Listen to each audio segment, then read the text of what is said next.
Oh, you keep coming back. How nice, friend. Well, here I am again. It's me, Kevin, the SCP bot. You can call me your friend. Or maybe we could be more than friends.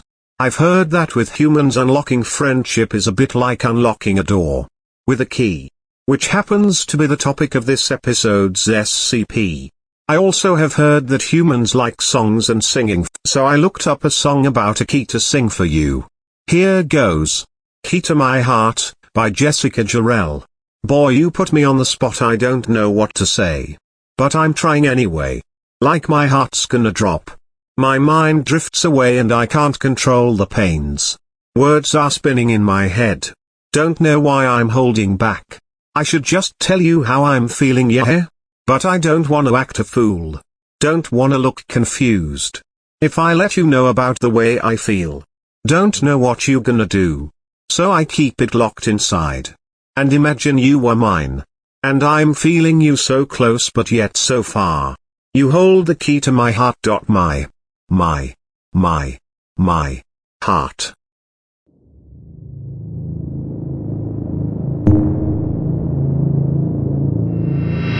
SCP Foundation, Secure, Contain, Protect. Rating, +1021+, X. Item hash, SCP-004. Object class, Euclid. Special containment procedures, when handling items SCP-004-2 through SCP-004-13, proper procedure is vital. The items are not permitted to be moved off-site unless accompanied by 2 Level 4 security personnel. Under no circumstances should any other component of SCP-004 be taken through SCP-004-1. The effects of doing so are as yet unknown, and the current cost of experimentation makes further research impractical. Should any of the objects contained within SCP-004-1 breach containment, or the facility be breached, the keys must be brought inside and the door closed prior to activation of Site-62's on-site warhead. Unauthorized removal of keys from the testing area is grounds for immediate termination. Level 1 clearance is required for basic access to SCP-004-1. Level 4 clearance is required for use of SCP-004-2 to -13. Description: SCP-004 consists of an old wooden barn door, SCP-004-1,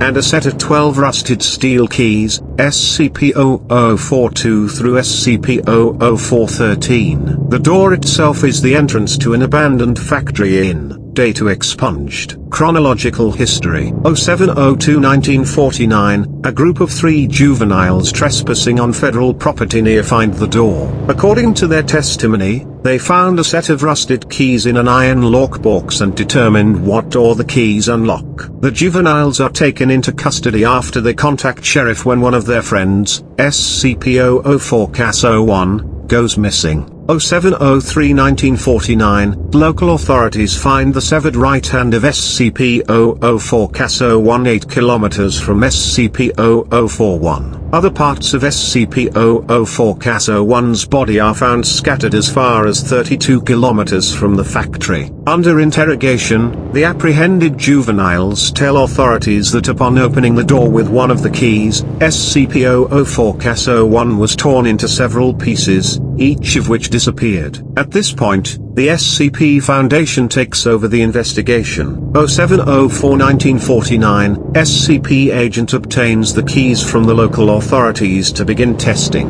Tests show that SCP-004-2 through SCP-004-13 all fit into a single lock on the large barred door. 12 Class D personnel are assigned to test the effects of the door. Of the 12 test subjects each trying a different key to enter the room, only 2 survive. Opening the door with any key except SCP-004-7 or SCP-004-12 caused the test subjects to be torn apart in multiple directions. However, no dismembered parts were found until later. At the time of writing, Only 2 parts of each subject have been recovered, with the exception of the subject using SCP-004 whose pieces were scattered in close proximity. The others have, for all intents and purposes, vanished from existence. Of the 2 surviving subjects, only one, having used SCP-0047, returned unharmed. The other came back in a near catatonic state, able only to remove himself from the room and then collapse on the floor, and had to be restrained to prevent him from gouging out his eyes. See Appendix A, Mental Health Effects of SCP-004. The subject using SCP-0047 said that he had entered a large room, impossibly big for the size of the attached building. After his exit, SCP-0041 was propped open and an armed squad of Level 3 personnel entered. The size of the room is impossible to measure, and the door frame and the individuals in the room are the only part of the room that can be felt or illuminated. 07-16-1949, the juvenile suspects and sheriff are terminated. 08-02-1949, is declared a hazardous area due to unexploded ordnance and fences erected in order to prevent civilian ingress. Tests to determine safety of exposure to environment behind SCP-0041 begin. 12/01/1950, space-time anomalies resulting from exposure to SCP-004 are confirmed. Testing is suspended until further notice. 07-02-19, the unaccounted for remains of SCP-004-01 appear unexpectedly outside SCP-0041. Despite being killed decades before,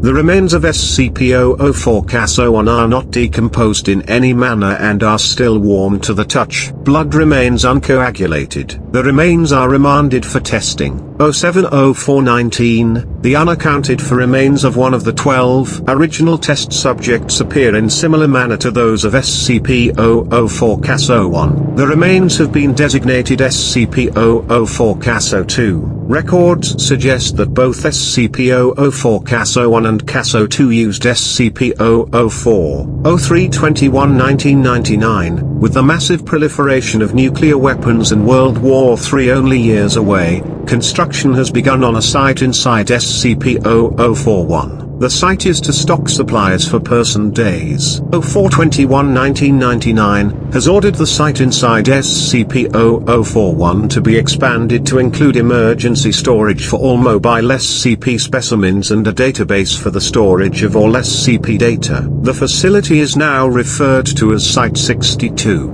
09-25-2000, Site 62 is operational. Labs and containment units are complete and can contain the most dangerous specimens. Backup of the SCP database has begun. 01-25-2001, due to time anomalies, see space-time anomalies below, all personnel working at Site 62 are now required to reside on site permanently. Families of personnel are to be informed that loved ones perished in an industrial accident. Cloned bodies have been prepared for funeral. 08-14-2003, massive power outage across northeast United States and through Canada. Due to the initial failure of multiple SCP generators, Site 62 was without power for 53 minutes. During those 53 minutes, those on site were completely without any source of light. They reported sensing creatures and people, although no abnormal entities could be seen or felt. Selected facility personnel were allowed to read Appendix A,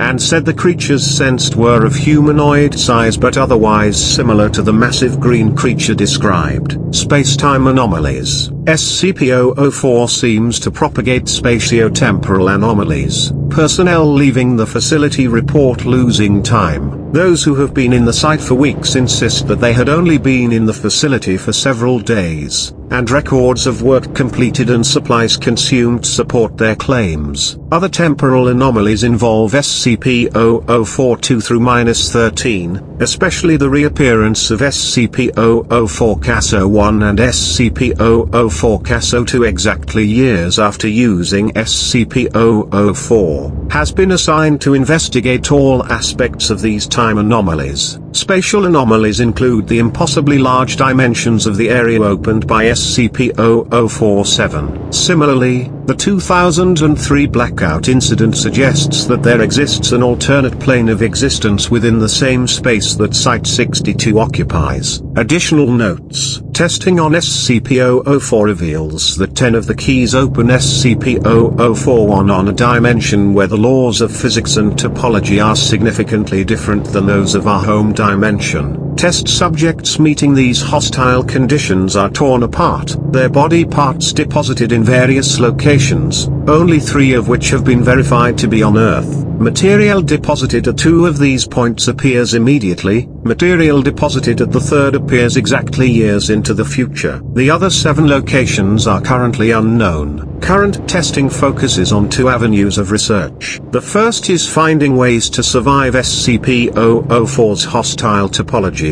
The second, data expunged, suggests that SCP-004-2 through -13 may open doors other than SCP-004-1. Appendix A, Mental Health Effects of SCP-004-12. All Class D personnel using SCP-004-12 return in a catatonic state, unable to speak. Some may have enough energy left to try to claw out their eyes. Of the 16 subjects, only 4 have survived. Only 1 has regained speech. Following long-term psychotherapy, he was able to tell the psychiatrist that he saw a massive green creature, so large that much of its body extended beyond his field of view. He reported innate fear and sudden recognition, as if it was something buried deep in his primal fears, and forced implantation of incomprehensible memories. Subject displays acute anterograde and retrograde amnesia.